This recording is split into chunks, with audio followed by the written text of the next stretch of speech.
bienvenue à ce 60 minutes, on se donne rendez-vous. Première édition nationale et nouveau modèle d'information sur le thème « Bien transmettre votre entreprise, un projet de vie à anticiper ». Bonjour à vous, chers auditeurs, chefs d'entreprise, directeurs des ressources humaines de toutes les régions de France, y compris nos départements et territoires d'outre-mer. J'associe également à cet événement tous les experts comptables, avocats et notaires qui ont souhaité être avec nous. Aujourd'hui, vous êtes plus de 300 connectés à la plateforme de diffusion. Vous pouvez suivre cette émission en direct avec la possibilité de réagir à tout moment, de poser vos questions via le chat proposé. La réponse à vos questions sera traitée dans les prochains jours via vos interlocuteurs AG2R La Mondiale en région. Alors, aujourd'hui, c'est particulier. C'est même unique, c'est novateur. Réunir un expert comptable, un avocat fiscaliste, un notaire et un assureur et les faire discuter ensemble sur un même sujet au seul bénéfice du client commun, c'est assez original car généralement, chacun est dans sa tour d'ivoire sans réelle synergie. Et si je rajoute que tous sont complémentaires et travailleront en interprofessionnalité avec une belle démonstration en direct. J'ai l'immense plaisir d'animer cette table ronde aux côtés de Thierry Pierrat, consultant expert pour AG2R La Mondiale. Et donc Thierry, avant de présenter nos invités, rappelons que nous proposons en fin d'émission un bonus avec un instant culture en accueillant sur ce plateau un artiste photographe, Roberto Battistini. Bonsoir Corinne, bonsoir à tous. Nous avons décidé de retenir des thématiques avec les questions prioritaires que doit se poser le chef d'entreprise désireux de transmettre. Des tables rondes avec un intervenant principal et les autres experts interviendront ensuite pour enrichir, apporter un éclairage différent à la lueur de leur profession, démontrant par ce simple exercice de style et évidemment de contenu toute la richesse de travailler en commun en interprofessionnalité. 4 tables rondes pour 4 priorités, équation assez simple à résoudre pour nos intervenants. Permettez-moi de vous les présenter. Frédéric Turbat, vous êtes expert comptable et commissaire aux comptes, fondateur du cabinet Chiffres et Synthèse, spécialiste de ces questions de transmission et vous êtes l'auteur de Reprise d'entreprise, les 50 clés pour réussir. Pascal Julien Saint-Amand, vous êtes notaire, président du groupe Altémis et ancien avocat fiscaliste et docteur en droit. Pascal Rose, vous êtes avocat fiscaliste au cabinet Eleum, vice-président du groupement Alta Juriste International et vous exercez sur Montpellier. Et enfin, Stéphane Bessières, responsable du pôle transmission d'entreprise organisé chez AG2R La Mondiale, à la co-création du diplôme universitaire transmission d'entreprise de 3e cycle de Toulouse. Un beau programme dense, en intervention plateau, relayé par des témoignages de chefs d'entreprise et des RH en duplex que nous allons accueillir dans quelques instants.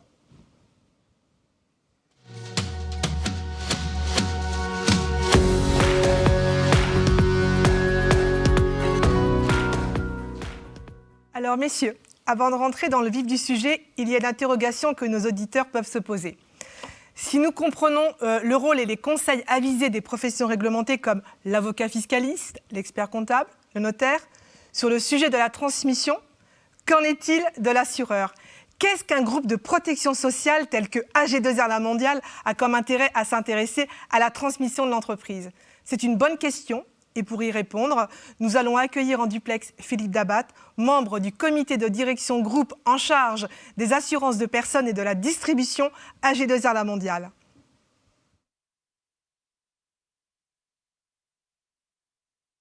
Bonjour Corinne, bonjour Stéphane, bonjour à nos experts intervenants, bonjour à nos chefs d'entreprise qui vont témoigner et puis surtout bonjour à toutes et à tous, à vous les chefs d'entreprise, les partenaires qui assistaient à cette émission. Alors, première question, pourquoi un assureur de protection sociale s'intéresse-t-il à la transmission d'entreprise ? AG2R La Mondiale est le principal groupe de protection sociale et patrimoniale. Nous sommes le leader du marché et à ce titre, il y a vraiment 3 raisons de fond pour nous intéresser, être présents sur le marché de la transmission d'entreprise. Première raison, c'est que tout simplement, nous avons beaucoup de clients qui sont concernés. Je rappelle que nous sommes l'assureur de près d'une entreprise sur 4 en France. La deuxième raison, c'est également que les sujets de protection sociale sont des sujets majeurs dans la transmission d'entreprise, au même titre que les autres sujets que vont traiter nos experts.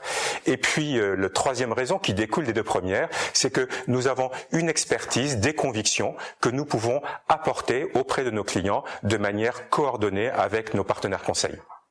Alors justement, en quoi AG2R La Mondiale est un partenaire privilégié auprès de ses clients sur la transmission ? Je le disais, il y a beaucoup de chefs d'entreprise dans nos clients qui sont concernés. On estime en France qu'il y a à peu près 70 000 entreprises qui sont transmises chaque année. Et statistiquement, 1 sur 4 est concernée et est cliente d'AG2R La Mondiale. Et quand on rencontre les chefs d'entreprise, on commence par les interroger. La très grande majorité des chefs d'entreprise de plus de 55 ans, quand ils nous parlent de leurs préoccupations à venir, bien sûr, ils parlent de la retraite, mais tout de suite vient le sujet de la transmission d'entreprise. Et les premières questions qui sont posées, c'est comment je m'y prends? Quand est-ce qu'il faut que je m'y prenne? Comment puis-je me faire accompagner? Cette dimension conseil émerge tout de suite dans les préoccupations de nos clients. Et donc nous avons préparé une démarche de conseil, d'accompagnement que nous déployons de manière coordonnée avec les conseils de nos clients, les conseils qui sont nos partenaires. Alors pourquoi intégrer les sujets de protection sociale dans une transmission d'entreprise? Est-ce si important pour un chef d'entreprise ? Oui, c'est vraiment très important. D'abord, il faut bien visualiser que dans une transmission d'entreprise, il y a 3 grandes parties prenantes. Bien sûr, il y a le cédant, celui qui va vendre l'entreprise. Il y a bien évidemment le repreneur, mais il y a aussi, il ne faut pas l'oublier, les salariés qui sont garants de la bonne continuité de l'activité de l'entreprise. Quand on commence par le cédant, le cédant, évidemment, il va changer de vie et la première question qu'il va se poser, ce sont des questions autour de ses projets de vie, des revenus, du patrimoine qu'il va devoir mobiliser pour pouvoir répondre à ses envies, à ses projets de vie. Et tout de suite va venir les questions de protection sociale liées à sa nouvelle situation, son nouveau statut et évidemment à son environnement familial. Et d'ailleurs, dans certains cas, il faut aller sur des conseils assez pointus, parce qu'il peut y avoir des carrières longues, le chef d'entreprise peut vouloir accompagner le repreneur avec différents types de statuts. Le deuxième sujet concerne évidemment le repreneur. En fonction de la structure juridique qu'il va choisir, il y aura des sujets de protection sociale qui seront abordés de manière différente, de manière adaptée. Il y a des cas où la reprise d'entreprise se fait en couple, parce que dans une petite entreprise, le conjoint peut participer, et donc il y a des questions de statut du conjoint. Et puis je le disais, il ne faut pas les oublier, il y a le sujet des salariés, qui sont garants pendant cette période de transition de la bonne continuité de l'activité de l'entreprise. Ces salariés sont couverts par une convention collective, ils ont des droits qui sont acquis, qui peuvent être plus ou moins provisionnés, plus ou moins conformes à la situation, et donc il y a un contrôle de cohérence à faire au regard de la conformité, mais il y a aussi un contrôle économique et financier à faire, parce que si ces droits sont provisionnés, eh bien cela aura un impact sur la valeur de l'entreprise. Donc vous voyez, 3 parties prenantes, des sujets de protection sociale qui bien sûr ne sont pas les seuls, et ça nécessite une approche coordonnée, interprofessionnelle avec les conseils du chef d'entreprise, donc notaire, avocat, expert comptable, conseil juridique, etc. Bien coordonnés, mais des sujets de protection sociale qu'il ne faut absolument pas sous-estimer et qui sont déterminants pour le cédant, pour le repreneur et pour les salariés de l'entreprise. Alors pour finir, vous avez évoqué une 3e raison dans le rôle de l'assureur à jouer dans la transmission de l'entreprise, c'est celle de la temporalité. Pourquoi est-ce si important dans la vie d'un entrepreneur ? Eh bien, tout simplement parce que même si dans beaucoup de cas la transmission est préparée, ce n'est pas toujours le cas. Il y a un rapport, le rapport d'Ombrecost, qui estime que chaque année environ 30 000 entreprises disparaissent parce que la transmission n'a pas été organisée. Et c'est terrible pour notre pays parce que c'est de la perte d'emplois, plusieurs dizaines de milliers d'emplois sont perdus. C'est aussi de la perte de richesse pour le pays. Donc il faut anticiper, préparer cette transmission d'entreprise, d'où cette notion de temporalité. Mais malheureusement, il y a des cas où c'est plus compliqué parce que l'anticipation n'est pas possible. Dans malheureusement 1 cas sur 10, la transmission d'entreprise est provoquée par un accident de la vie, le décès ou l'invalidité du chef d'entreprise. Et là, si les sujets de prévoyance n'ont pas été régulièrement mis à jour, si le chef d'entreprise et ses associés n'ont pas été régulièrement accompagnés, eh bien on peut être dans des situations vraiment extrêmement compliquées pour les associés du chef d'entreprise, pour les salariés de l'entreprise et bien sûr pour la famille du chef d'entreprise. Et puis n'oublions pas que dans un quart des cas, la transmission se fait parce que le chef d'entreprise a une autre opportunité. Il part pas à la retraite, il a une autre opportunité professionnelle. Et bien là aussi, il faut aller vite, il faut anticiper. Et donc ce travail d'interprofessionnalité est vraiment crucial pour bien réussir la transmission d'entreprise. Et donc, en résumé, pour nous à G2R La Mondiale, vous l'avez compris, une transmission d'entreprise, ça se prépare et ça s'accompagne de manière interprofessionnelle avec l'ensemble des conseils du chef d'entreprise, et les sujets de protection sociale sont au cœur de ces problématiques, tant pour le cédant que pour le repreneur et pour les salariés de l'entreprise. Et c'est bien cet ensemble bien coordonné, bien piloté, bien accompagné dans la temporalité qui fera que la transmission d'entreprise sera réussie pour l'ensemble des parties prenantes. Il ne me reste plus qu'à vous souhaiter une excellente émission partagée avec nos experts. Merci et à bientôt. Merci beaucoup Philippe Dabat. À très bientôt.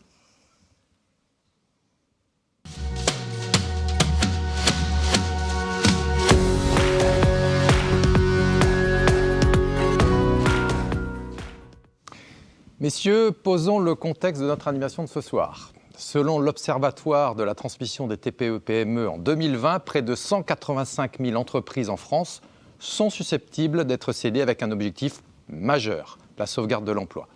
Sachant que l'effectif moyen de l'entreprise cédée est en moyenne de 6 salariés, ce sont bien 37 000 emplois directs et près de 750 000 emplois indirects avec les sous-traitants qui sont intéressés par la réussite ou non de la transmission d'entreprise. Anticipation, c'est le maître mot de cette première table ronde. Combien de temps avant la cession de mon outil de travail, moi, chef d'entreprise, dois-je m'y prendre? Dois-je m'y intéresser? Dois-je y consacrer une réflexion en profondeur?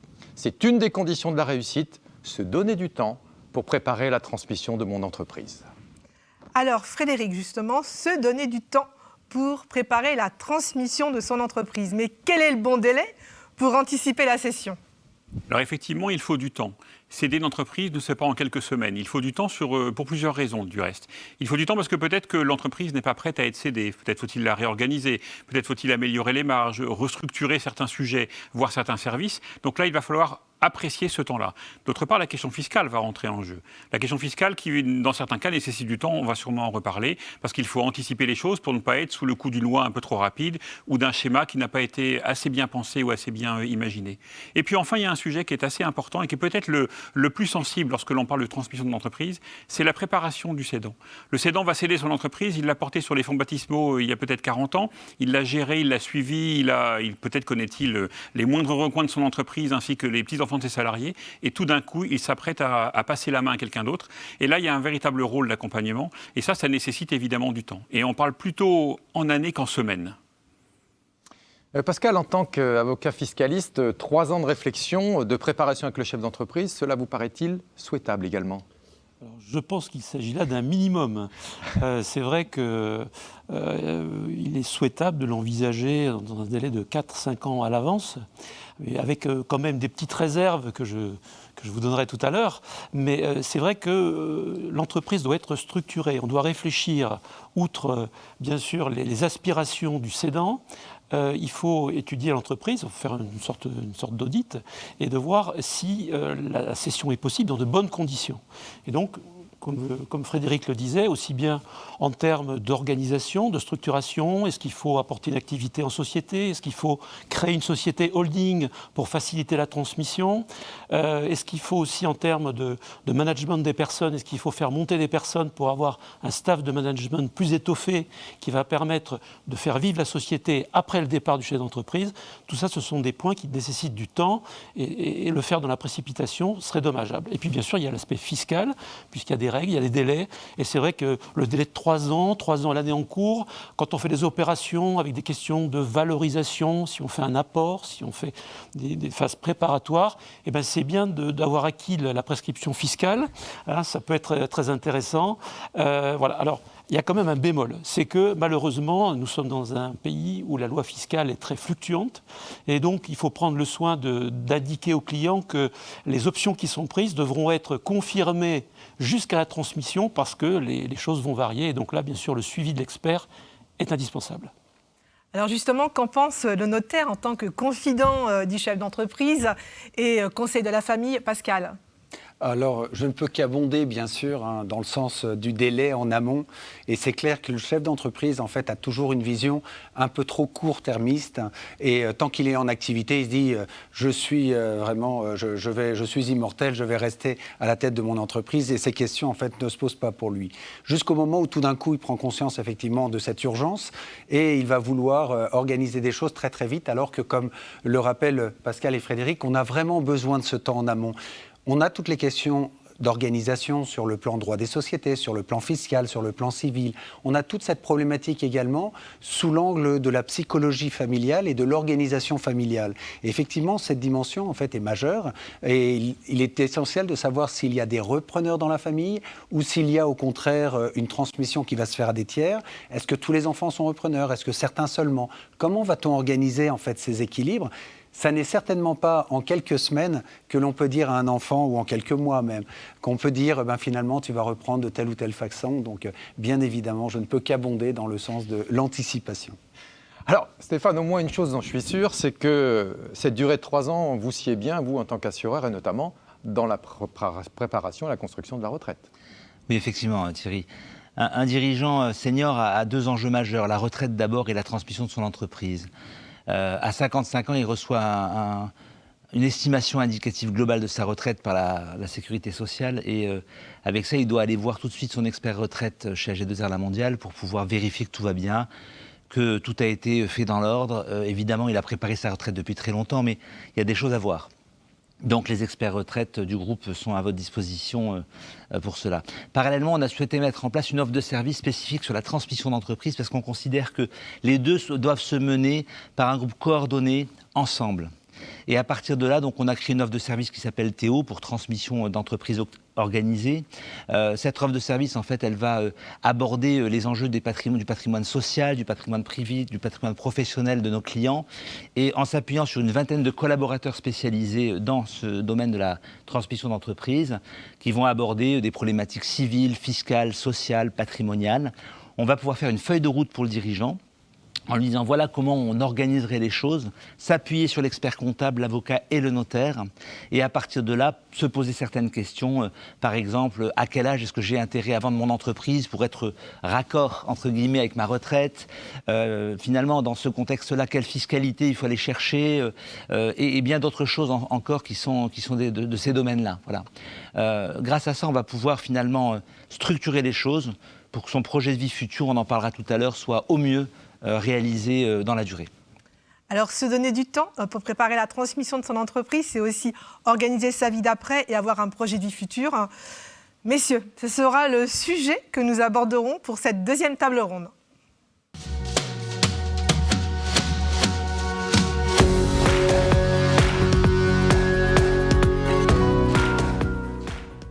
Avant de vous donner la parole, accueillons ensemble un chef d'entreprise dont le témoignage va nous éclairer sur ses projets de vie futurs. Bienvenue Rémi Deschamps. Vous êtes expert comptable du cabinet Cofif et vous avez souhaité nous faire partager votre expérience de transmission d'entreprise. Je vous laisse la parole, Rémi. Bonsoir à tous, merci de m'accueillir. Alors effectivement, je dirige avec 2 associés un cabinet d'une 30aine de personnes dans l'ouest parisien. Et avec mon associé historique, nous avons 63 ans, nous avons toujours envisagé de transmettre le cabinet en interne et nous sommes organisés et nous avons eu la chance de voir émerger parmi nos équipes un futur repreneur. Donc nous sommes à 2 ans de l'échéance et donc la transmission est bien préparée depuis plusieurs années, tant sur le plan, je dirais, de la direction du cabinet que dans les modalités juridiques et financières.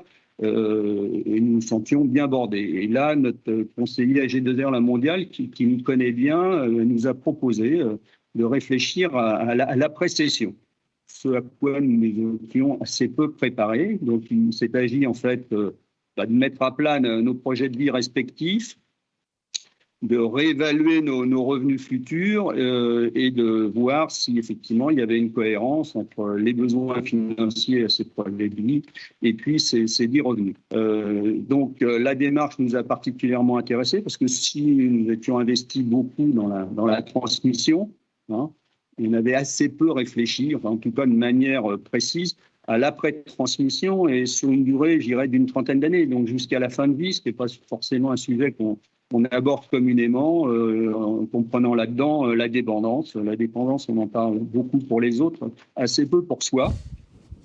Donc, grâce à ce travail et ces échanges, on a pu mettre à plat nos projets de vie, nos projets de transmission à nos enfants, d'envisager aussi, je dirais, les conséquences d'un décès prématuré sur la vie de nos conjoints.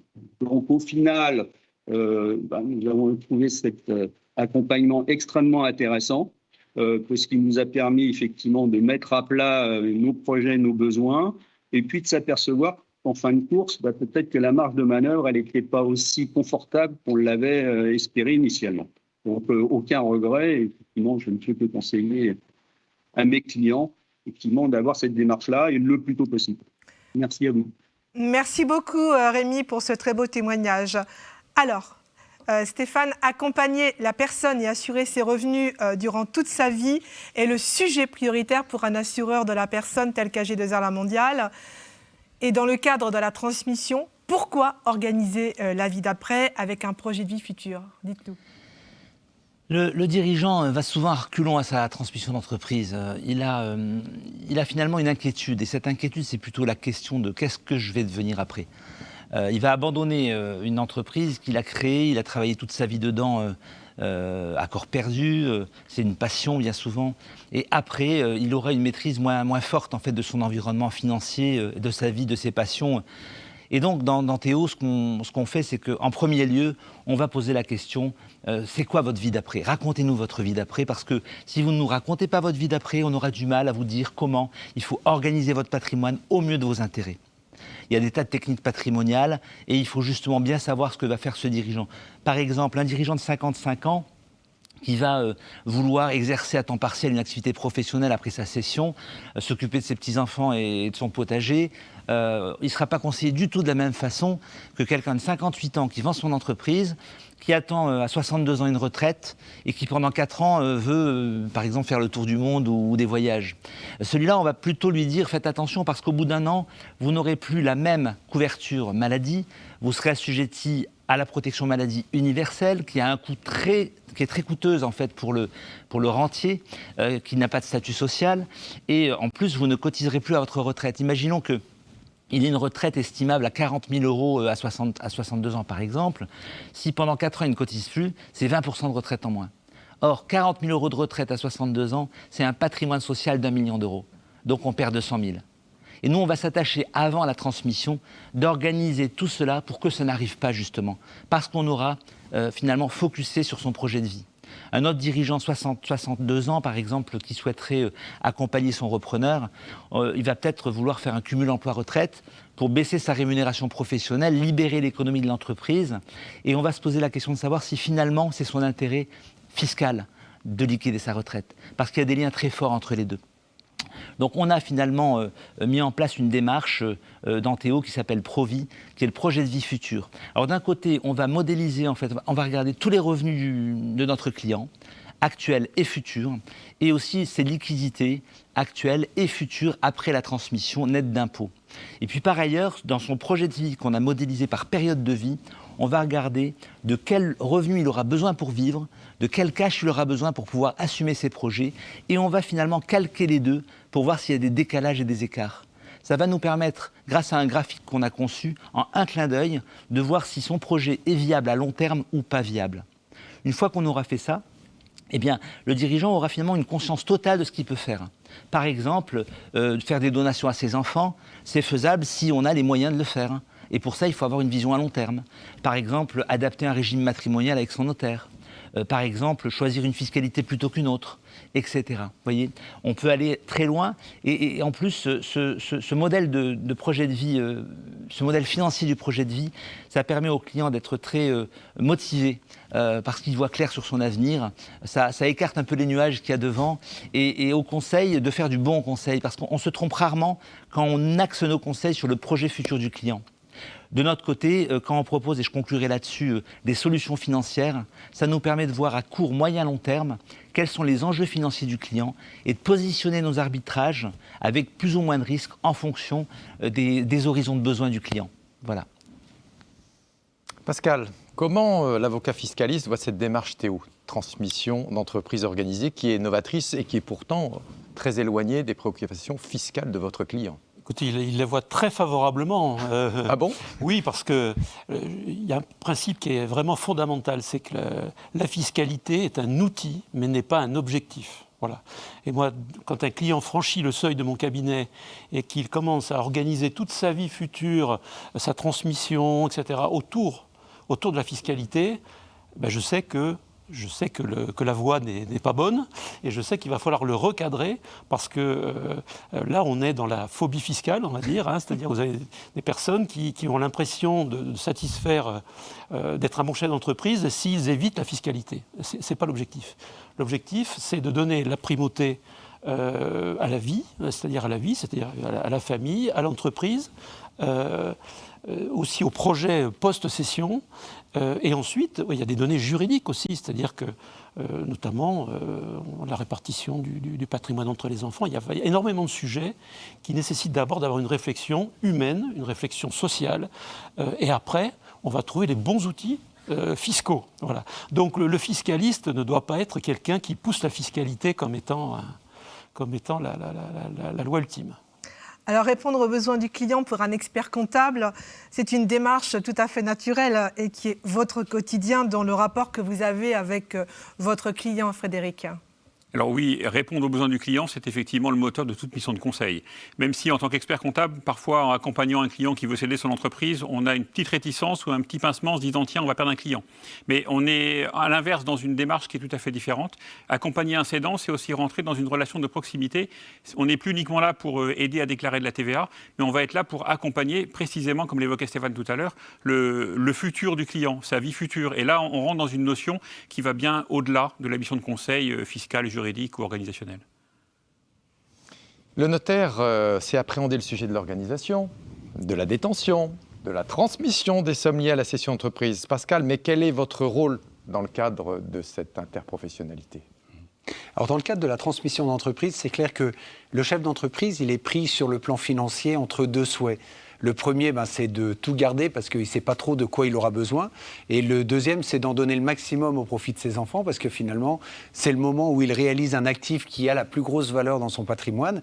Et enfin, il va pouvoir aider ses enfants qui souvent ont justement l'âge d'être aidés et des besoins, donc pas de difficulté là-dessus. Mais la difficulté, c'est que lui, il est dans le flou. Donc le point qu'évoquait Stéphane est absolument majeur, bien évidemment, puisque l'aider en fait par ce bilan à voir quels vont être ses revenus, voir s'il a intérêt à continuer encore, à accompagner, à céder à quel âge, etc., etc.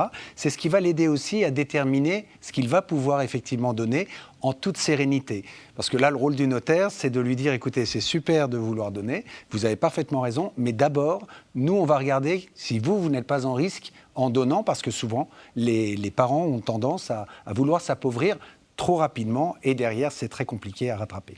Donc c'est pour ça que cette question, effectivement, de pouvoir réfléchir et avoir une démarche sur le niveau des ressources, c'est vraiment un point qui est majeur.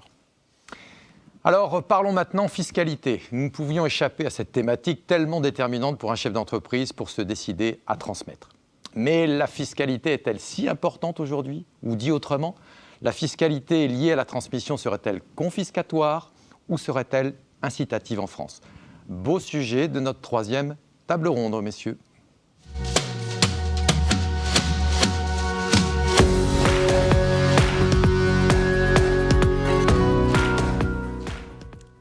Je vous propose d'écouter ensemble le témoignage d'un autre chef d'entreprise. Laissons-lui la parole. Lui aussi a souhaité être acteur de la transmission de son entreprise. Bienvenue Hervé Louis Rode. Vous êtes gérant d'une entreprise alsacienne, ex-hôtelier-restaurateur. On vous donne la parole. Bonsoir madame, bonsoir messieurs. Donc c'est vrai qu'en tant que chef d'entreprise, j'ai toujours eu l'habitude de piloter seul ma carrière professionnelle. Et puis avec l'arrivée de mes 55 ans, j'ai commencé à comprendre qu'il allait y avoir un certain nombre de problèmes par rapport à la retraite pour préparer ma action et mon entreprise et mon patrimoine. J'ai eu la chance de rencontrer M. Méliké César, des Beaux-Arts mondial, c'est-à-dire qu'il était un architecte de la construction d'entreprise, et ça m'a permis en gros de copiloter avec moi un petit peu sur 3 phases. Alors, il va y avoir la première phase qui est le social, et sur la partie sociale, pour ma retraite, nous avons validé la date de liquidation de mes droits et le montant ainsi que l'intérêt de cotiser à la classe supérieure de la CIPAV pour mieux protéger mon conjoint et la possibilité de racheter le trimestre. Ce que je n'ai pas fait, puisqu'en réalité, il était plus judicieux de laisser cet argent au sein de la structure. Pour la prévoyance, nous avons décidé de cotiser à la classe supérieure obligatoire pour mieux protéger ma famille. Alors, sur le point numéro 2, là, on arrive sur la partie professionnelle. Dans un cadre tout à fait légal, nous avons fait des donations avant cession de notre société en pleine propriété à mes 2 filles, à hauteur des abattements en ligne directs pour éviter de payer trop d'impôts sur la plus-value, sur les montants donnés et réduire ainsi la fiscalité tout en aidant mes enfants dans la vie. Le point numéro 3, c'est la partie privée. Donc là, quelques années plus tard, mes filles, mon épouse et moi, nous souhaitons investir dans une autre résidence secondaire dans le sud de la France. Et plutôt d'investir et après que mes filles, c'est d'investir avec elles et donc d'augmenter le patrimoine taxable, le droit de succession. Donc nous avons suivi pour cette possibilité. Et donc, les parents vont non seulement investir dans l'usufruit, et mes filles, elles vont investir dans la nue propriété, avec les liquidités déjà reçues à la suite des cessions de titres. Bien entendu, il va falloir faire ça avant mes 60 ans. Et c'est de mon époux. Alors, bien entendu, les spécialistes du droit, experts comptables, à chaque fois, parce que c'est vrai que c'est important d'être aussi avec eux, mais surtout, ça m'a permis de valider ce que m'avait proposé M. Méliké de la G2A. En tant que chef d'entreprise, j'avais commencé, on a 2 oreilles, donc on écoute 2 fois plus, et puis après, et donc, chaque fois, ces choix stratégiques, en tant que bon père de famille et chef d'entreprise, j'ai pu les mettre en place. Ça m'a permis de bénéficier des meilleurs choix gagnants possibles, en tout cas aujourd'hui. Alors, il faut savoir, bien sûr, rester en veille pour le futur, qui est le plan personnel et le plan politique fiscal français, parce que c'est Excusez-moi, Monsieur Louis Rode, je me permets de vous couper parce qu'on ne vous entend. Il y a un problème de bande passante, c'est les aléas du direct. Mais je pense qu'on va revenir sur le sujet, vous allez voir, nous allons en parler. Et nous avons quand même entendu votre beau message et merci beaucoup Hervé Louis Rode, merci, à très bientôt. Alors justement, je m'adresse à l'avocat fiscaliste. Justement, le contexte fiscal français, parlons-en. Quand les chefs d'entreprise sont interrogés sur le principal frein à la cession de leur entreprise, leur réponse serait une fiscalité lourde, pesante. Qu'en est-il réellement ?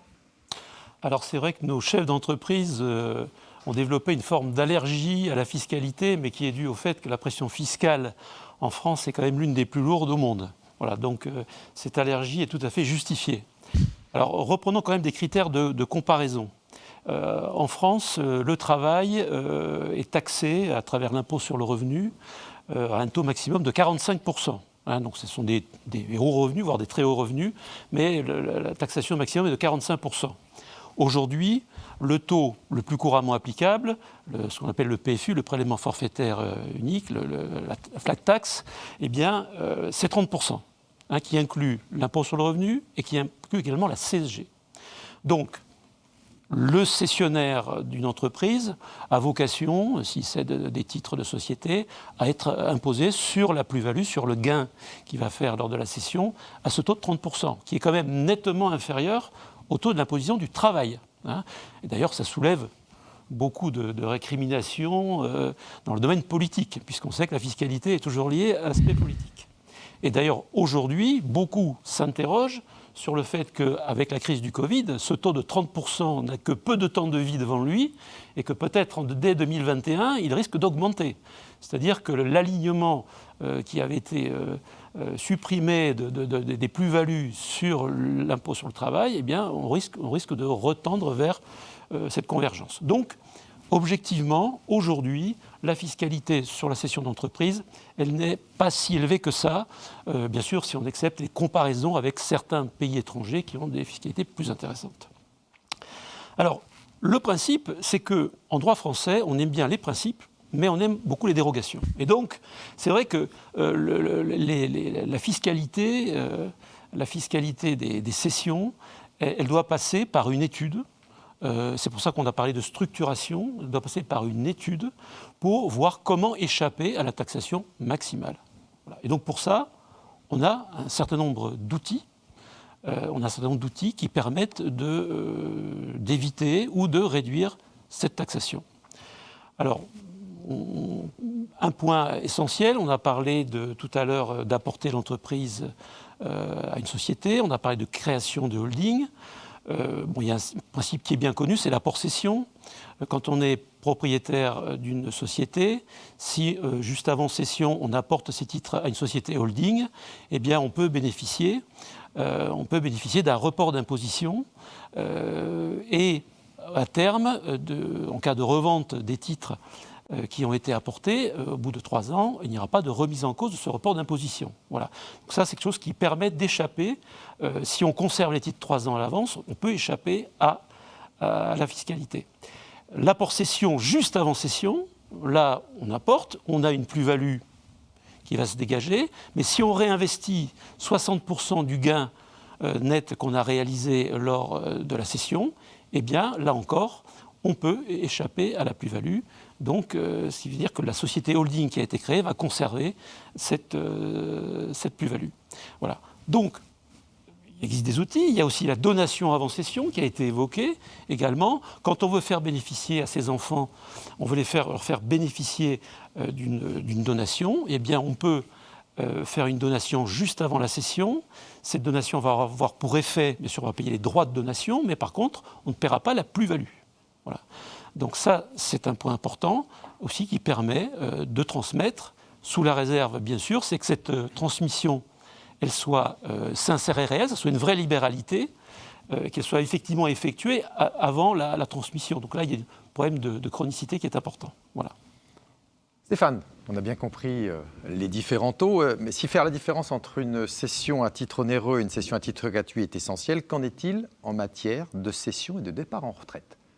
Y a-t-il un dispositif spécifique, Stéphane Béchu ? Oui, pour moi, le bon dispositif, c'est le dispositif de concertation entre les conseils, d'interprofessionnalité. Déjà, c'est d'avoir un regard croisé sur les différents domaines du droit. J'ai pris un exemple simple. Vous prenez quelqu'un de 59 ans qui vend son entreprise et a priori aurait une retraite à 62 ans. Il a racheté cette entreprise longtemps après sa création d'origine. Et donc, finalement, il est assujetti, comme le disait Pascal tout à l'heure, à 30%. Donc, prenons une plus-value d'1 million d'euros, il a 300 000 euros d'impôts à payer. Et il a tout intérêt à aller voir un expert retraite. Et encore une fois, nos conseillers dans le réseau sont tout à fait experts de la retraite, pour voir s'il n'aurait pas démarré sa carrière très tôt, acquis le nombre de trimestres nécessaires pour partir à 60 ans à la retraite, avec une dérogation sur les carrières longues. Parce que ça aura 2 effets. Premier effet, il pourra, le cas échéant, à valider avec son fiscaliste, mais il pourra bénéficier d'un abattement de 500 000 euros sur sa plus-value. Et donc gagner 64 000 euros d'impôts. Deuxième effet, il a une retraite 2 ans plus tôt. Prenons une retraite de 40 000 euros comme tout à l'heure, ça fait 80 000 euros d'encaissement en plus. En clair, en ayant consulté à la fois le fiscaliste et l'expert retraite pour qu'ils aient un regard croisé sur sa situation, c'est 150 000 € de gains. Je reviens en 3 mots sur ce que disait tout à l'heure Pascal. Faire un apport cession, c'est un procédé tout à fait connu et très efficace. Maintenant, que veut devenir le dirigeant après s'il part à la retraite? Est-ce qu'il a besoin de cash? S'il a besoin de cash, il faut à tout prix qu'il garde une partie des titres de son côté pour libérer du cash. Et dans l'apport cession, c'est une holding qui va gérer des revenus uniquement. Donc encore une fois, on revient au projet de vie future. L'outil fiscal dont tu parlais a un effet très fort sur son projet de vie future. Alors 30, 24, 27%, c'est quand même lourdement fiscalisé.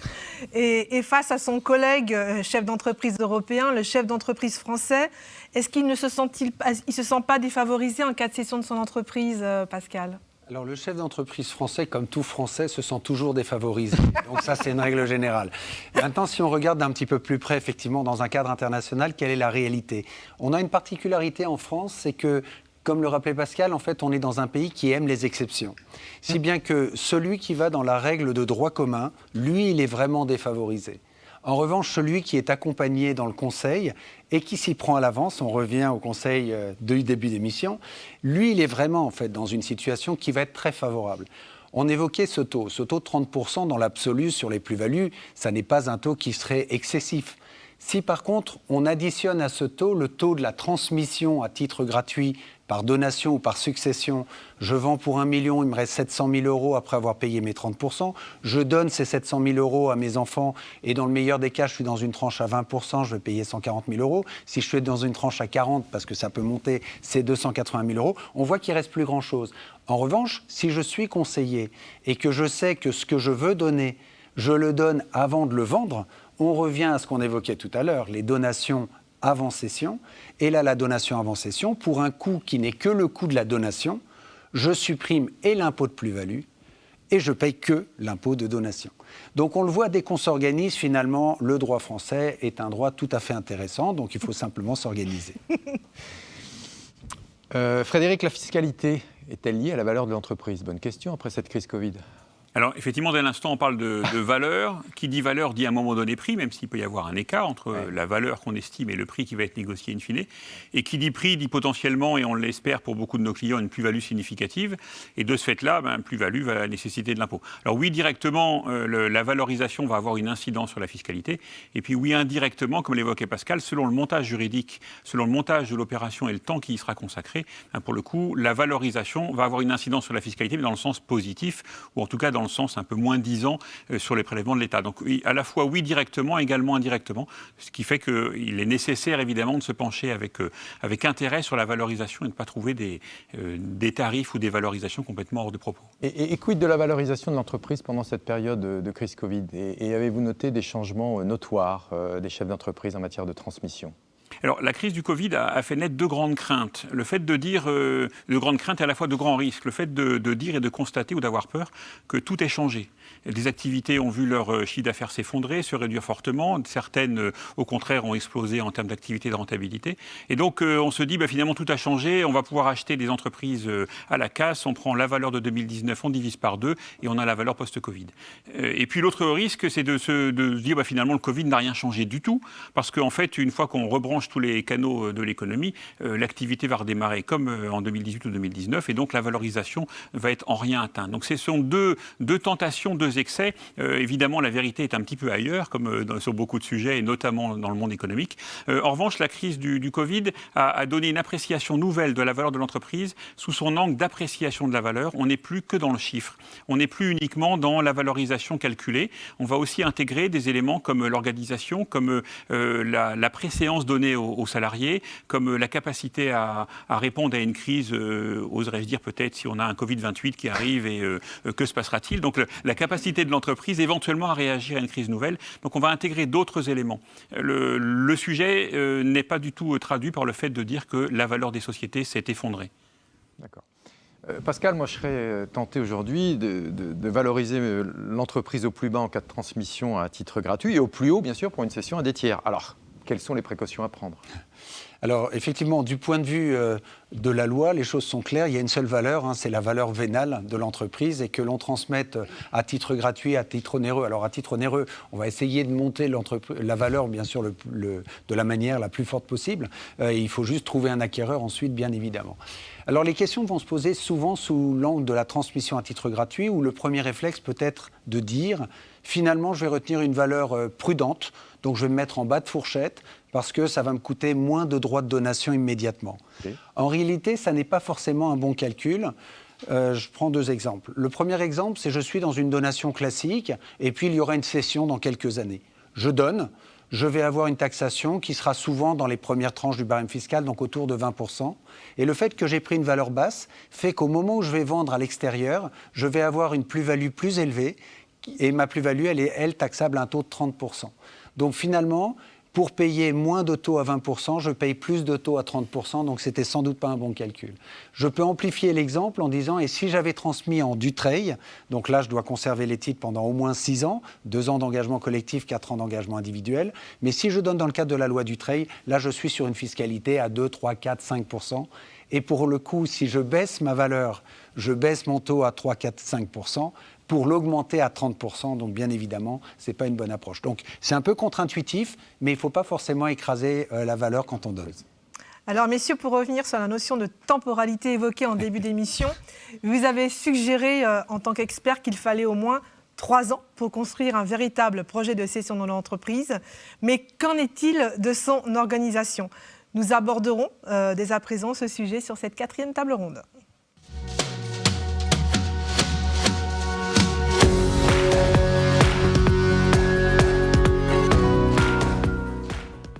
Alors Pascal, justement, le chef d'entreprise attend que la cession soit réalisée pour s'organiser. Est-ce le bon raisonnement à avoir? Merci pour votre éclairage. Alors bien sûr non. Il faut effectivement s'y prendre le plus tôt possible, comme on l'a évoqué tout à l'heure, mais on ne le répétera jamais assez. C'est vraiment une question d'arbre de décision lorsqu'on est en relation avec le chef d'entreprise. La première question qu'on doit comprendre et poser, c'est: est-ce que vous voulez organiser une transmission familiale ou est-ce que vous voulez organiser une cession de l'entreprise à des tiers? Et c'est notre arbre de décision. Si on va dans l'organisation familiale de la transmission, eh bien, on va utiliser les outils qui existent dans la fiscalité et dans le droit civil français, et on va organiser finalement cette transmission dans le cadre de la loi Dutreil, par exemple, qui va nous permettre de réduire considérablement la base imposable. Je rappelle juste qu'une transmission dans le cadre de la loi Dutreil permet de réduire la base imposable de 75%, en contrepartie d'un certain nombre de conditions, dont principalement le fait de poursuivre l'activité pendant 6 ans et la détention des titres, en fait, au sein du groupe familial. Une fois que l'on est dans cette logique-là, eh bien, je transmets en fait au profit des enfants, j'utilise ces outils-là et je vais organiser, selon que j'ai des enfants repreneurs, non repreneurs, les pactes d'associés qui me permettront de trouver mes équilibres. Je vais définir les pouvoirs qu'auront les uns, les droits qu'auront les autres, etc. Et j'essaierai de mettre en place en fait toujours cet équilibre au sein de la famille. Et je peux aussi avoir une deuxième approche qui est la cession à des tiers. Et si je cède à des tiers, à ce moment-là, mon objectif, c'est juste de dire: et est-ce qu'avant de céder à des tiers, j'envisage de faire une donation à mes enfants, comme on l'évoquait tout à l'heure? Puisque le fait de donner les titres avant de vendre, c'est ce qui va justement me permettre de supprimer, de purger fiscalement les plus-values et d'éviter en fait une fiscalité qui sera assez lourde. Donc on va être dans cette approche et on va équilibrer en fait grâce à l'anticipation qu'on aura pu avoir. Donc outil pédagogique, cette donation de titres avant cession? Oui. C'est tout à fait ça, en fait. C'est ce qui nous ramène à toute la réflexion qu'on avait depuis le début de notre échange. C'est finalement, le client, on lui dit, vous pouvez donner, purger de la plus-value. On va lui dire, OK, mais vous avez besoin de quoi ensuite pour vivre? Et quels sont vos autres actifs? Et votre patrimoine? Et là, il nous dit, je ne sais pas trop ce que j'ai et quels vont être mes besoins. On lui dit, heureusement, on connaît AG2R La Mondiale. Donc, du coup, vous allez vous faire un bilan. Et puis, ça va nous aider à y voir plus clair. Et une fois qu'on y voit plus clair, à ce moment-là, on va pouvoir l'aider justement à définir ce qu'il décide de donner et ce qu'il décide finalement de conserver afin d'avoir un revenu complémentaire. Et de plus en plus souvent, une particularité que l'on a aujourd'hui, c'est que Alors qu'il y a une dizaine d'années, on avait soit des donations pures, soit des ventes pures. Aujourd'hui, on est beaucoup plus dans des schémas mixtes, c'est-à-dire que même dans des transmissions familiales, les parents vont faire une partie qu'ils vont donner à leurs enfants, dans le régime Dutreil par exemple, que j'évoquais tout à l'heure, mais ils vont conserver une partie de titres également, qu'ils vont vendre à la holding que les enfants auront constituée grâce aux titres qu'on leur aura donnés. Et ça permettra là d'avoir et des ressources pour les parents et une transmission dans de bonnes conditions au profit des enfants. Et est-ce limité à une transmission familiale ou non? Alors non, justement, je peux, dans la transmission familiale, l'avantage c'est mon petit côté Dutreil et donc ce régime de faveur, comme on l'évoquait tout à l'heure. Mais si je ne suis pas dans ce cadre-là, j'ai aussi un régime de faveur, ma donation avant cession, qui permet de purger, ou de la même façon, les apports, comme le rappelait Pascal, en société, mais 3 ans avant la cession, parce que là, il faut prendre un peu de temps, ou alors avec des obligations de réinvestissement. Alors, Pascal, justement, a parlé donc du pacte Dutreil et de cet outil de transmission optimisé.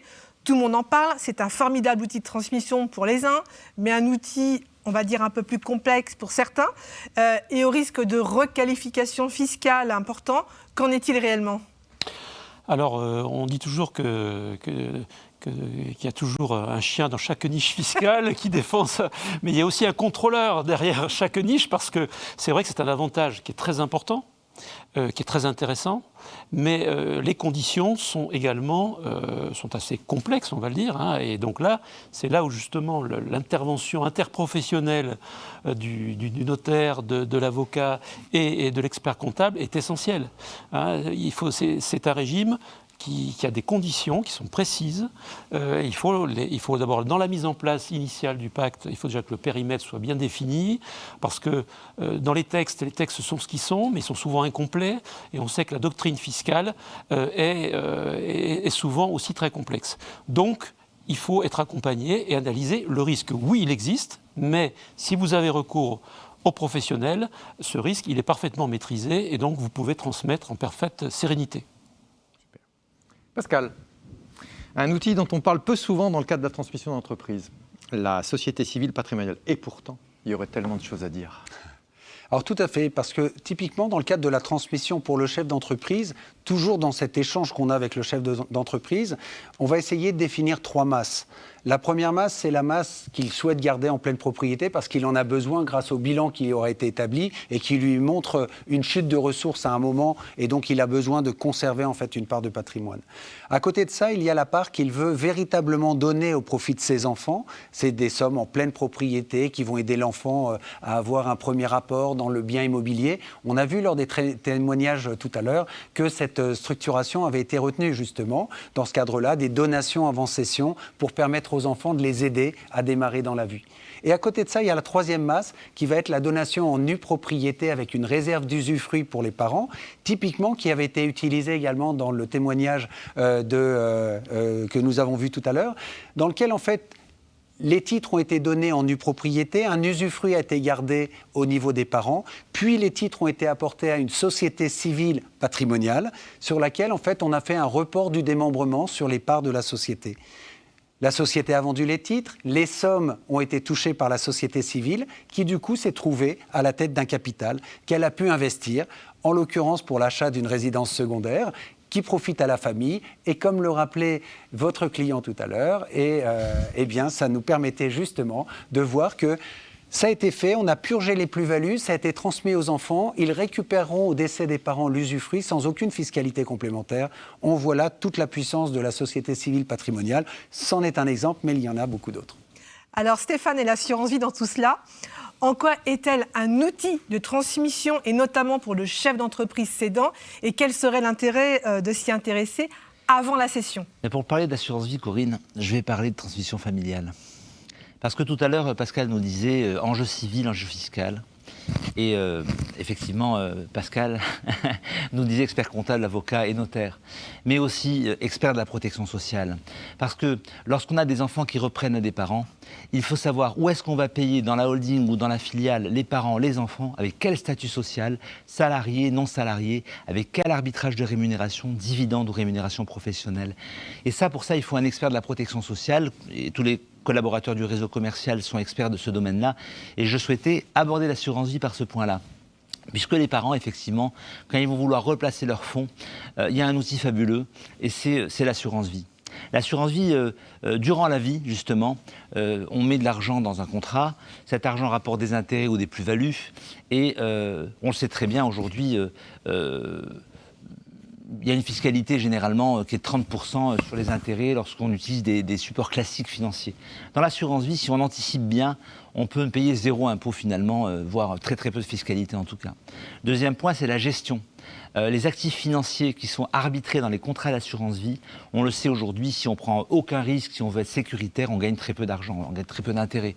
Donc dans l'assurance vie, ce qui est bien, c'est qu'on peut arbitrer des unités de compte en fonction de son projet de vie justement, avoir des unités de compte plus ou moins risquées pour avoir des rendements plus ou moins importants. Et lorsqu'on fait ces arbitrages, on n'a aucune fiscalité pendant la vie du contrat. Et la fiscalité, éventuellement, on en aura un petit peu quand on ressortira l'argent. Troisième point, c'est la transmission par voie de décès. C'est un outil fantastique pour transmettre. On peut transmettre à des bénéficiaires désignés dans le contrat jusqu'à 152 500 € par bénéficiaire sans aucun impôt. Et au-delà, c'est très réduit.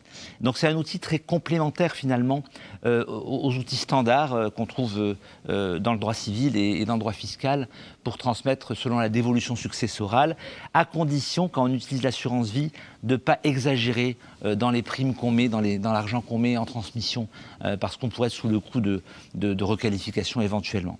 Au niveau du réseau commercial, nous avons des spécialistes de l'assurance vie, du patrimoine privé, qui interviennent aux côtés de nos conseillers experts en protection sociale et des spécialistes de la transmission d'entreprise.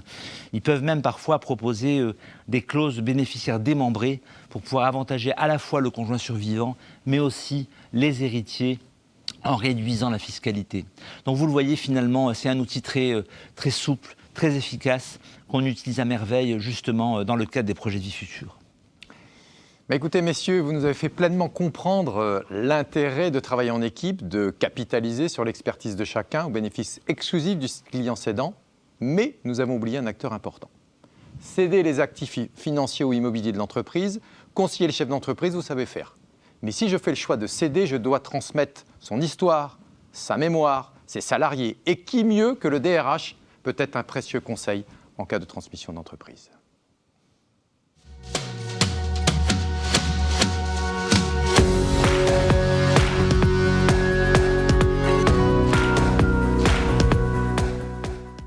Alors, pour définir ce que peut apporter un responsable des ressources humaines dans le cadre d'une transmission d'entreprise, accueillons en direct le témoignage d'un membre de l'ANDRH, Association nationale des DRH. Bonsoir André Calisti et bienvenue. Rappelons que vous exercez la fonction de Managing Director en charge du stream RH chez Mutares France. Pourquoi le responsable des ressources humaines est un acteur de référence et un maillon indispensable de la transmission de l'entreprise?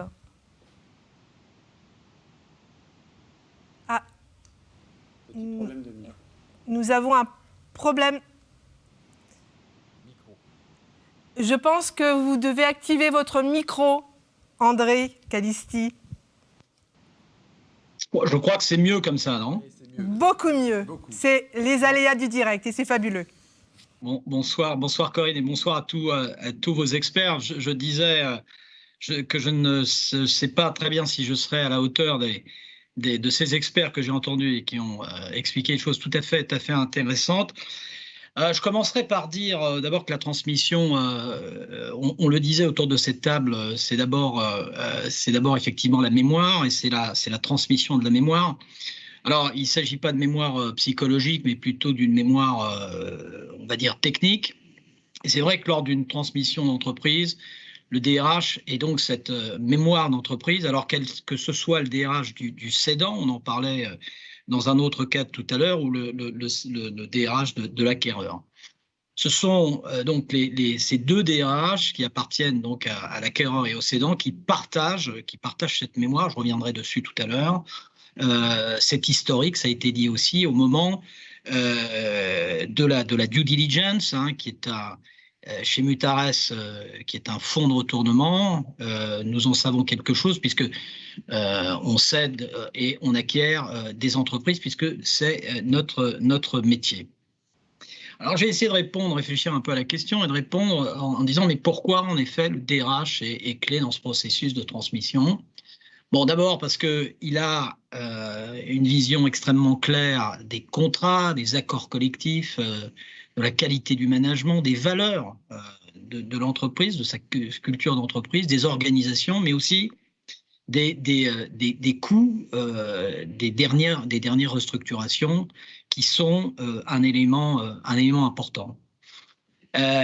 Donc il est véritablement cette mémoire, mais il n'est pas que cela. Il n'est pas que cela parce qu'il est aussi une vigie, c'est-à-dire que le DRH est celui qui va identifier les risques, mesurer financièrement ces risques et on va dire quantifier aussi ces risques en euros. Donc, en fait, en conclusion, ce qu'on peut dire, c'est que dans ce processus de transmission, de cession, d'acquisition, en réalité, c'est un peu de même farine, comme on dit. Le DRH, c'est celui qui doit pouvoir être au fait de l'historique social de l'entreprise. Et j'insiste là-dessus, il faut que ce DRH soit un DRH extrêmement technique. Donc son socle majeur, c'est un socle technique. Et puis, comme je le disais tout à l'heure, être la vigie des risques avérés ou des risques potentiels au triple plan du juridique. Par exemple, il pourrait y avoir des risques prud'homaux très importants.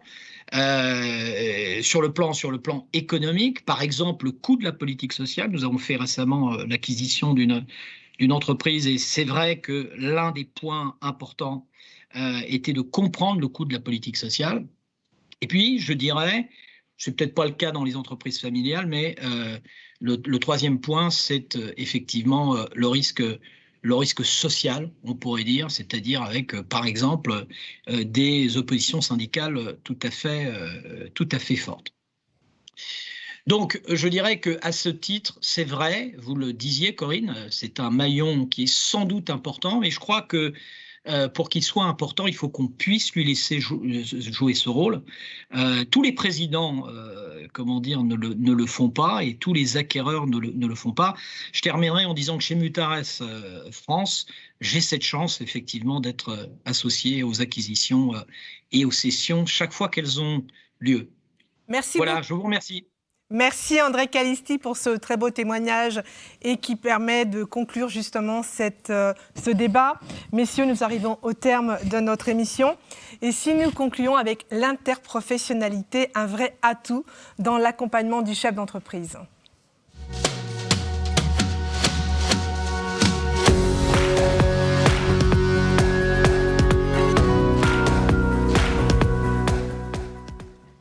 Alors messieurs, cette interprofessionnalité, nous en parlons depuis le début de cette intervention. Comment la mettre en place? Allez, Frédéric tout d'abord. Alors, on peut la mettre en place déjà de manière volontaire. Ce qui est intéressant dans le fait de raisonner de manière interprofessionnelle, c'est que de manière unitaire, on n'a pas toutes les compétences, et j'ai presque dire c'est heureux. Donc, on n'est pas compétent sur tous les sujets. D'une part, on peut apprendre aussi de la compétence de nos confrères, de la compétence d'un avocat pour un expert comptable, d'un notaire. Et donc, il y a une démarche volontaire à appréhender, ça me paraît essentiel. Et d'autant plus qu'on se met vraiment dans la position d'être l'accompagnant du client, et de manière humble, on reconnaît qu'on va chacun apporter son expertise. Donc il y a une notion aussi éminemment professionnelle dans le fait d'avoir recours à un avocat pour un expert comptable, un notaire pour un avocat, et travailler de concert. Pascal, vous la ressentez comment, vous, cette interprofessionnalité? Très naturellement, parce que c'est ma vision des choses. Et je sais que notamment, déjà avec AG2R La Mondiale, on a la chance d'avoir un savoir-faire tout à fait intéressant et tout à fait unique en matière sociale, de protection, de responsabilité du dirigeant. Donc déjà, qui nous permet d'avoir des outils de synthèse dont nous ne disposons pas en interne. Et je pense que les autres professions peut-être n'en disposent pas non plus.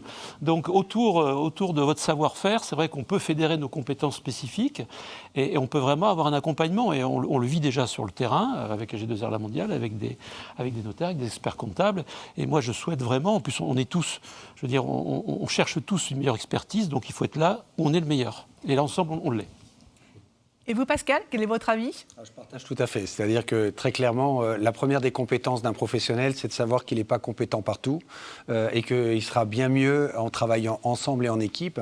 Et ensuite, il y a un autre point qui me paraît très important et qui était rappelé également, c'est le côté chef d'orchestre. Chef d'orchestre, en fait, l'un des professionnels autour de la table, mais c'est pas forcément, enfin, c'est ni l'avocat forcément, ni l'expert comptable, ni l'assureur, ni le notaire. C'est celui qui a la meilleure relation avec le client, qui connaît le client depuis longtemps et qui va l'accompagner parce qu'il connaît énormément de choses sur le client. Et au-delà de la technique pure, c'est clair que la connaissance du client est fondamentale. Donc l'interprofessionnalité est majeure parce qu'on apporte la technique et autour de la table, on aura toujours un chef d'orchestre et c'est ça qui permet d'aboutir en fait et d'arriver à apporter les solutions finalement attendues. Et Stéphane ? Écoutez, nous on a des collaborateurs qui sont experts de la protection sociale. Et une vingtaine de spécialistes de la transmission d'entreprise qui en fait sont des généralistes des autres spécialités. Vous avez vu que c'est quand même assez complexe. Donc ces généralistes qui s'appellent les artéos, les architectes de la transmission d'entreprise, ne peuvent pas travailler sans s'appuyer sur l'expertise du fiscaliste, de l'expert comptable, du notaire, etc. Parce que créer des plans d'architecture, ça nécessite des experts pour valider les plans. Donc on est vraiment en incapacité totale de travailler si on n'est pas en interprofessionnalité sur la transmission d'entreprise en particulier. Stéphane, un mot de conclusion pour les clients du groupe AG2R La Mondiale présents ce soir et désireux de transmettre leur entreprise. Qu'avez-vous à leur proposer, sans oublier bien sûr vos partenaires de tous les jours ? Oui, bien écoutez, que ce soit les dirigeants ou les partenaires, l'équipe des artéos à laquelle j'ai la chance d'appartenir souhaite apporter ses compétences, ses méthodes, mais aussi ses outils aux dirigeants dans l'accompagnement de la transmission d'entreprise ou aux partenaires dans la mise en place de missions, par exemple, dans les cabinets comptables, d'avocats ou les études notariales. Nous avons un outil spécifique sur la transmission d'entreprise et sur la modélisation du projet de vie futur. J'y reviens pas. Et cet outil, en fait, nous permet vraiment de donner des architectures qui sont, dans le cadre du projet de vie futur, quelque chose de très, très construit. Donc, si vous êtes dirigeant et que vous nous écoutez, ce qu'on va vous proposer tout simplement, c'est de rencontrer, courant juillet, au cours d'un entretien de 30 minutes, un artéo dans la région, dans votre région, pour pouvoir échanger, poser vos questions de façon confidentielle et décider si vous souhaitez continuer à ce qu'on vous accompagne avec le conseiller expert du réseau commercial qu'appuie cet artéo, ce spécialiste, toujours bien sûr à ses côtés. Ça, c'est le premier point. Le deuxième point, si vous êtes partenaire, on vous proposera aussi tout simplement un expert comptable, un avocat ou un notaire. On vous proposera d'avoir un entretien visioconférence de 30 minutes aussi avec nos responsables du développement des missions de conseil chez les partenaires conseils tout simplement. Vous allez recevoir un mail dans la continuité de cette web TV qui vous proposera de prendre un rendez-vous directement dans les agendas de nos collaborateurs spécialisés. Voilà. Et d'ailleurs, ce que je propose, c'est justement qu'ils puissent se présenter et dire ce qu'ils font dans leur métier de tous les jours, les artéos. Eh bien, regardons ensemble maintenant les artéos pour les visualiser et surtout les remercier.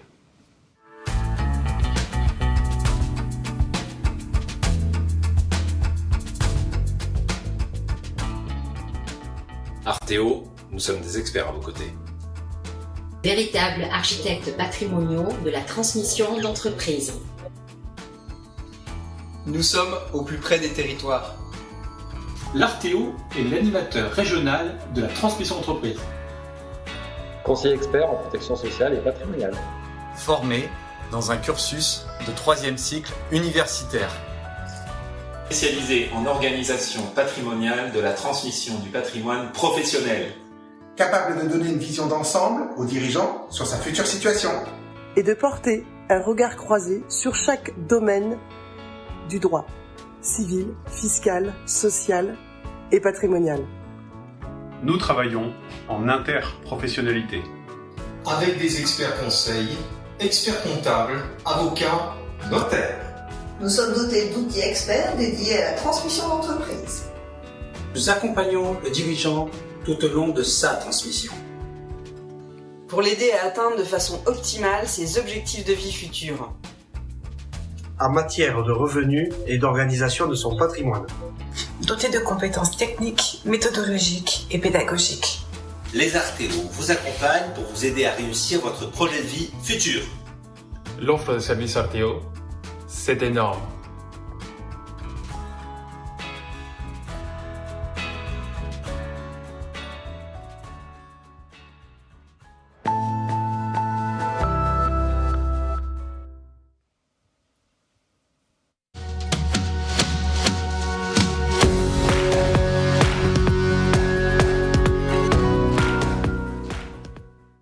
Transmettre, c'est aussi partager ensemble des moments inédits, sincères et riches en émotions. Pour ce 60 minutes, on se donne rendez-vous. Nous vous avions promis une surprise en fin d'émission avec un instant culture. Nous accueillons aujourd'hui un artiste photographe autour d'une exposition phare et d'un projet qui met en scène un artiste connu et toujours aussi apprécié 30 ans après sa disparition. Vous l'avez compris, il s'agit de Serge Gainsbourg. Accueillons ensemble, sans plus attendre, Roberto Battistini et son projet Gainsbar. Bonjour Roberto et bienvenue. Bonjour Corinne et merci de m'accueillir sur ce beau plateau. Merci. Et justement, alors quelques mots sur vous. Vous êtes un artiste photographe qui développe depuis 2012 un travail singulier de collaboration artistique multiple avec des artistes majeurs de l'art contemporain. Pourquoi avez-vous souhaité nous présenter cette superbe exposition d'art contemporain sur Gainsbourg? Racontez-nous l'histoire. Et avant tout, merci beaucoup pour ce très très joli cadeau. Bien sûr, c'est quoi exactement? C'est la dernière édition du livre Gainsbourg, avec une trentaine d'artistes et une cinquantaine d'œuvres qui ont été présentées dans l'une de nos dernières expositions. Alors cette histoire?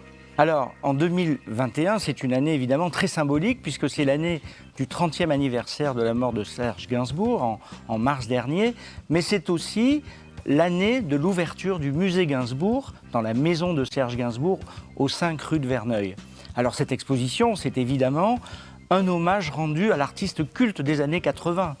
Et ce sont des œuvres originales qui sont créées à partir des photographies que j'ai réalisées en 1985 et qui explorent l'ensemble du champ de la création artistique, c'est-à-dire la peinture, la sculpture, la photographie, l'art digital, l'art numérique, mais aussi l'art culinaire, puisque le chef Pierre Gagnère a créé une œuvre, une recette sur le thème de l'homme à la tête de chou.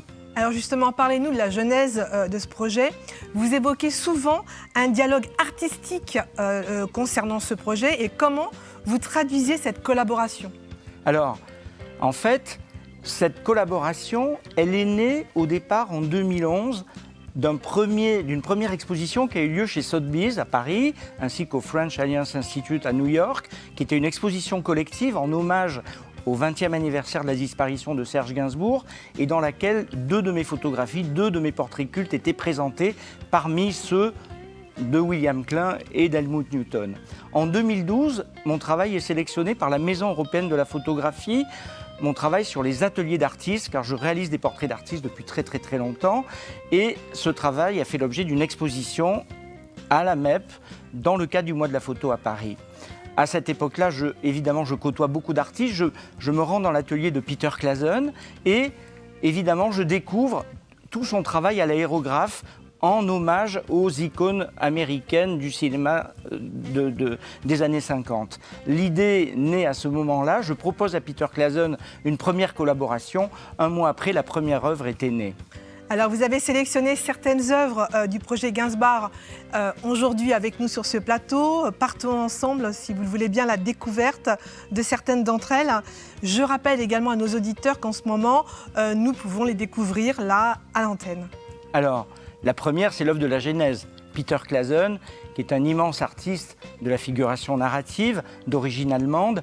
Il s'amuse dans l'œuvre que vous pouvez découvrir à l'écran avec 2 choses qui sont très symboliques. Le chiffre 6 et 9, année 69, année érotique, qui fait référence à la chanson de Gainsbourg. Et puis évidemment le célèbre billet de 500 francs, qui ne connaît pas la scène culte de Serge Gainsbourg brûlant le billet à l'antenne. On va découvrir ensuite un autre artiste qui est véritablement le doyen du projet. Il a 95 ans, c'est Jacques Villeglé. Il est présent dans les plus grandes collections. C'est un artiste majeur de l'art contemporain. Il fait un travail très spécifique sur les affiches lacérées et on peut découvrir ici le dialogue qu'il a créé entre le portrait de Serge Gainsbourg et son travail sur les affiches lacérées.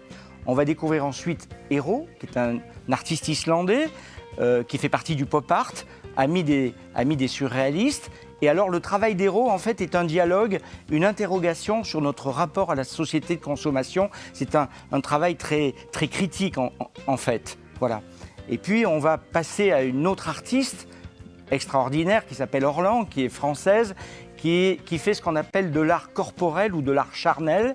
Elle a fait de son corps l'objet de son débat artistique. Et en fait, Orlan a eu le grand prix de l'e-réputation, tellement sa présence est remarquable sur les réseaux sociaux. On a ensuite une autre œuvre ici, qui est celle de Miguel Chevalier, artiste du numérique. Pour lui, le pixel et son pinceau. Son outil, ce sont les ordinateurs. Il n'y a aucune image numérique, tout est informatique. C'est un artiste qui expose dans le monde entier, qui fait beaucoup d'installations dans de grands monuments partout dans le monde.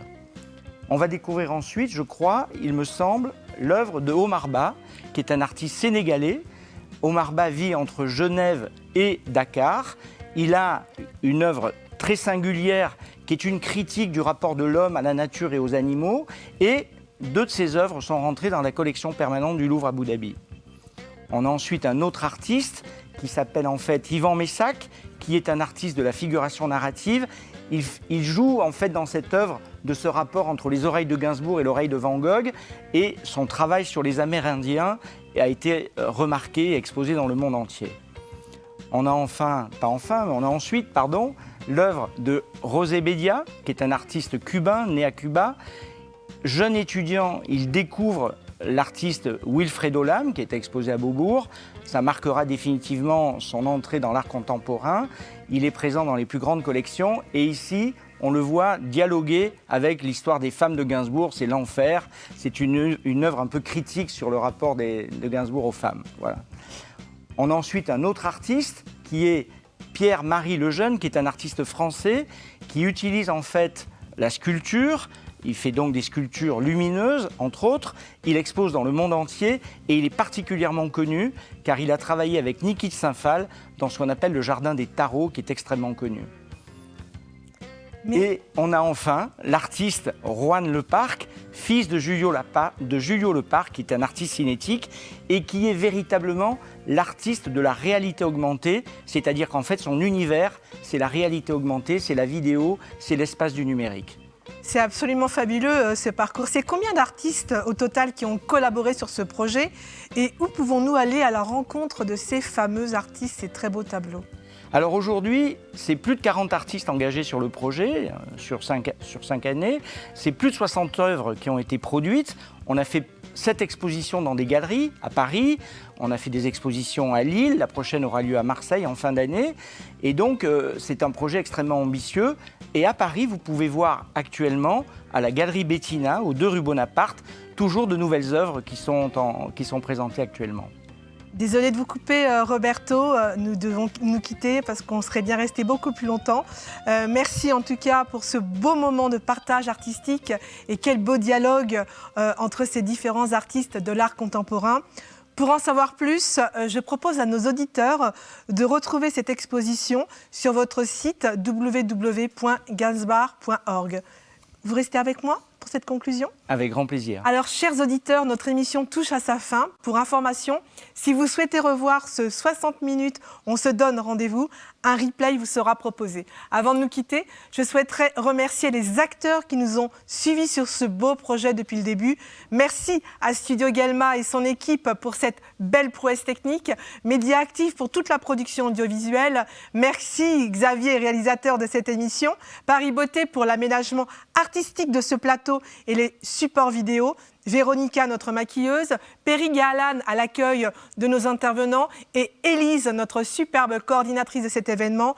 Merci à nos experts intervenants, à notre artiste Roberto Battistini. Merci à l'équipe de Stéphane Bessières et ses Artéo. Merci aussi aux équipes marketing, du développement, des expertises et du pôle conseil AG2R La Mondiale de toutes les régions de France. Elles se sont mobilisées pour ce moment. 60 minutes, on se donne rendez-vous. Et merci à vous, chers entrepreneurs et partenaires, de nous avoir suivis. Merci Thierry, une dernière annonce ?